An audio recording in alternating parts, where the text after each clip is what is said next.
বন্ধুরা আসসালামু আলাইকুম, যে যেখান থেকে আজকের এই প্রতিবেদনটি দেখছো তোমাদের সকলকে আন্তরিক শুভেচ্ছা। আজকে আমরা একটি ইম্পর্টেন্ট বিষয় নিয়ে হাজির হয়েছি, সেটি হচ্ছে পার্ট অফ স্পিচ।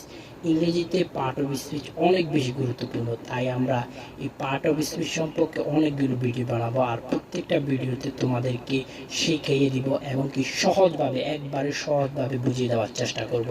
তো বন্ধুরা চলো আজকে আমরা পার্ট অফ স্পিচের সাধারণ কিছু জ্ঞান নিয়ে নিই। পার্ট অফ স্পিচ কাকে বলে? বাক্যের অংশই হচ্ছে পার্ট অফ স্পিচ। যে শব্দগুলি দ্বারা বাক্য গঠিত হয় সে শব্দগুলিকে পার্ট অফ স্পিচ বলে। পার্ট অফ স্পিচ কত প্রকার ও কি কি? পার্ট অফ স্পিচ মোট 8 প্রকার: noun, pronoun, adjective, verb, adverb, preposition, conjunction, interjection. এবার আসি আমরা প্রথম পার্ট অফ স্পিচ, যেটি হচ্ছে নাউন। নাউন কাকে বলে? যে শব্দ দ্বারা কোনো কিছু নাম বোঝায়, যেমন ব্যক্তি, বস্তু, জাতি, শ্রেণী, স্থান ইত্যাদি বোঝায়, তাকেই নাউন বলে।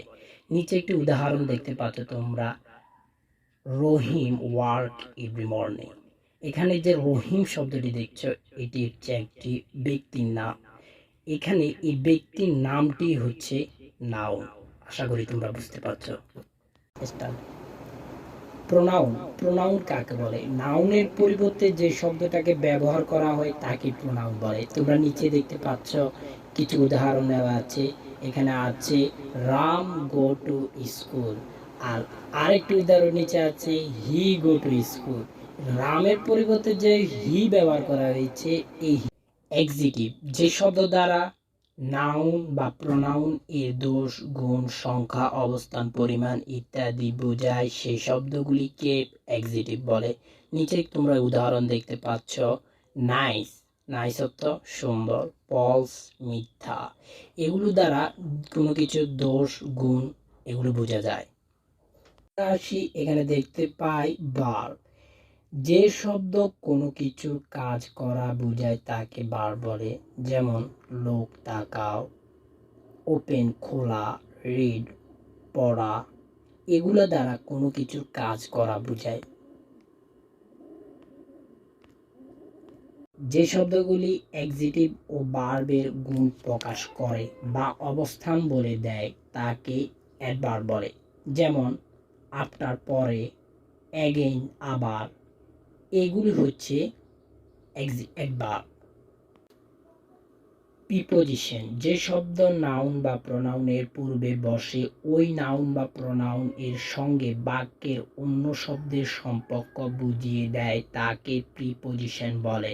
যেমন ইন অর্থ ভিতরে, অন মধ্যে। এই শব্দগুলি হচ্ছে প্রিপোজিশন। ইন্টারজেকশন। যে শব্দ দ্বারা দুঃখ, আনন্দ, ঘৃণা, লজ্জা ইত্যাদি আবেগ প্রকাশ পায় তাকেই ইন্টারজেকশন বলে। যেমন ওয়েল ডান, বেশ করেছ, গুড বাই, বিদায়। এই শব্দগুলি দ্বারা আবেগ প্রকাশ পায়, এগুলোকেই ইন্টারজেকশন বলে। কনজাংশন। যে ওয়ার্ড দুটি শব্দ বা বাক্যের মধ্যে যুক্ত করে দেয় তাকেই কনজাংশন বলে। যেমন বার্ড, সো, এন্ড। একটি উদাহরণ আমরা দেখতে পাচ্ছি নিচে, sit down, open your book. এখানে দুইটি সেন্টেন্স, এই দুইটি সেন্টেন্সকে একত্রিত করার জন্য আমরা দেখতে পাচ্ছি একটি অ্যান্ড। এই অ্যান্ডাই হচ্ছে কনজাংশন। সুপ্রিয় ছাত্র বন্ধুরা, আমরা এক এক করে পার্ট অফ স্পিচের সকল প্রকারগুলি শেষ করেছি। এরপরে আমরা নাউন সম্পর্কে বিস্তারিত ধারণা নেব। এই ভিডিওটি আমরা 2 দিন পরে তোমাদের সামনে আপলোড করে দিব। তোমরা আশা করি ধীরে ধীরে এই পার্ট অফ স্পিচের পূর্ণাঙ্গ সাবজেক্টটি আয়ত্ত করতে পারবে।